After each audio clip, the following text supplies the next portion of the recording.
C'est un festival, c'est sa 28e édition. C'est une manifestation qui a pu compter depuis des années et des années sur une ligne force qui est celle de l'éducation aux images, de la transmission, de la découverte. C'est le festival des lycéens. Donc c'est tous ces éléments-là que j'ai eu en tête. Après, il y a des choses absolument inchangées. Il s'agit de présenter des films en avant-première, qu'il s'agisse de la sélection officielle française ou de la sélection Tour du Monde, de s'assurer de la présence des équipes. Pour la sélection française, j'ai retenu 6 films et j'ai visionné 67 longs métrages. Donc inutile de vous dire que les choix ont été rudes. Pour la sélection internationale, j'ai vu 70 ou 71 films de mémoire et j'ai retenu 23 longs métrages, parmi lesquels une dizaine de premiers films et également parmi ces films 4 documentaires qui sortiront en salle dans les semaines ou les mois qui suivent. Alors la programmation, notamment pour la sélection officielle, qu'est-ce qu'il faut en retenir? Quel est le fil rouge? Je pense que pour n'importe quel sélectionneur, c'est sa relation particulière au cinéma qui s'incarne dans ce qu'on propose au public. Je ne suis pas quelqu'un d'autarcique, j'ai besoin d'échanger. Un festival, c'est un dialogue, le dialogue avec tous les publics. Donc c'est une programmation évidemment variée, également placée sous le signe de la parité. C'était très important pour moi, pour nous, que Sarlat emboîte le pas d'un certain nombre de festivals, notamment les festivals de Cannes, la quinzaine des réalisateurs, la semaine internationale de la critique, la sélection officielle cannoise, et que l'on signe la charte de la parité et de la diversité. Ce sera chose faite le 12 novembre pour l'ouverture en présence de Julie Gaillet et également de Marion Tarot du collectif 50-50. Et je ne sais pas si j'ai été inspiré, mais ce qui est sûr, c'est qu'il y a 3 films réalisés par des réalisatrices et 3 films réalisés par des hommes qui seront en sélection. Le film d'ouverture, c'est le nouveau long métrage d'Alice Vinocourt, Proxima, avec Eva Green, Matt Dillon notamment.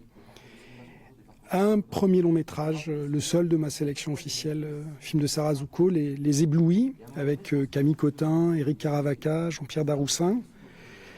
Et puis également Chanson douce de Lucie Borlotto, qui est une adaptation du roman de Leila Slimani, roman éponyme, avec notamment Karine Viard et Leila Bekti.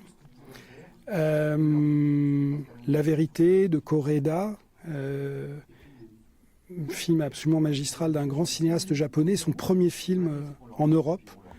C'était pour moi important aussi de témoigner de ce que le cinéma français est un cinéma ouvert au monde, aux autres cinéastes, aux autres réalisateurs, réalisatrices. Et il ne faut pas perdre de vue, par exemple, que parmi les 18 films en lice pour les Oscars du meilleur film étranger, ces 18 films, il y a 18 coproductions françaises, grâce notamment à des dispositifs comme Cinéma du Monde. Et il y a dans ma sélection cette dimension, cette expression contemporaine de notre cinéma.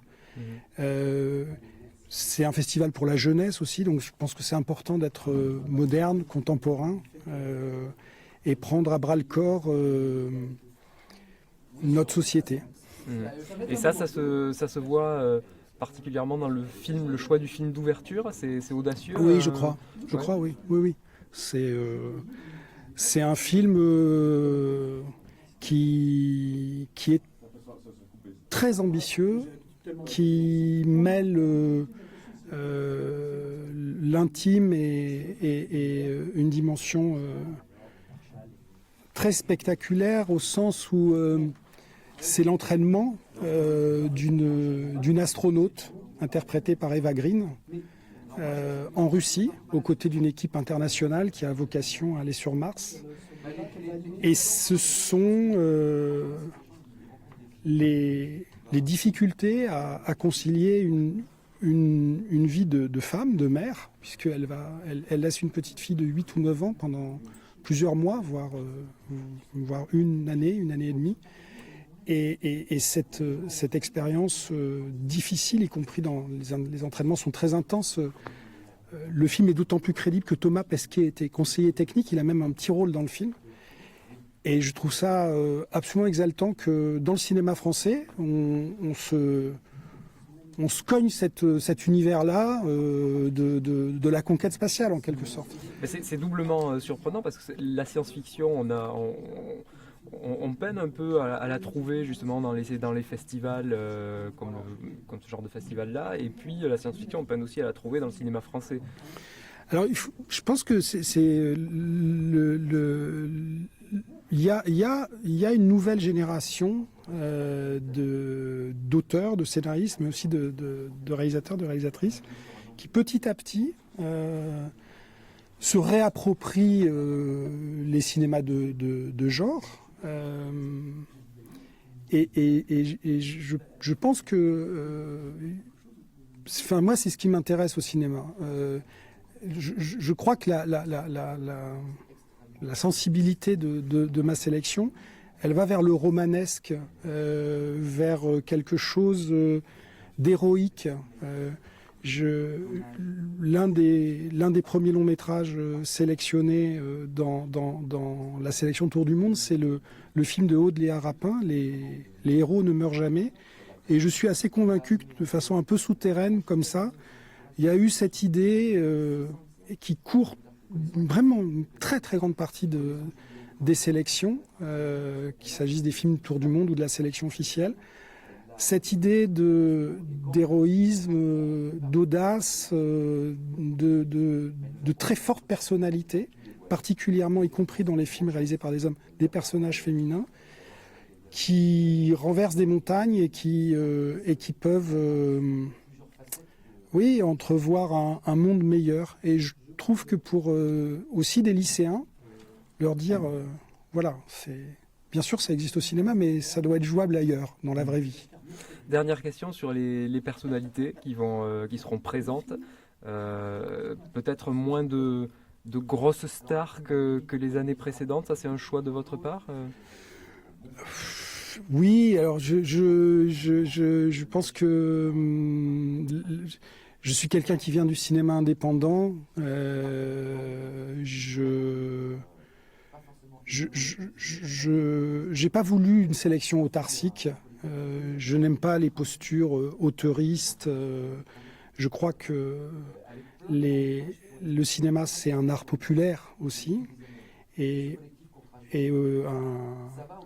crois que ma sélection officielle et la sélection Tour du Monde témoignent de ça. Il y a des films de Yakuza, il y a des films d'aventure, il y a des films fantastiques. Vous verrez un très chouette premier long métrage français qui s'appelle La dernière vie de Simon de Léo Carman, qui visite le super-héros, le mythe du super-héros, avec une expression, une poésie assez rare, très délicate.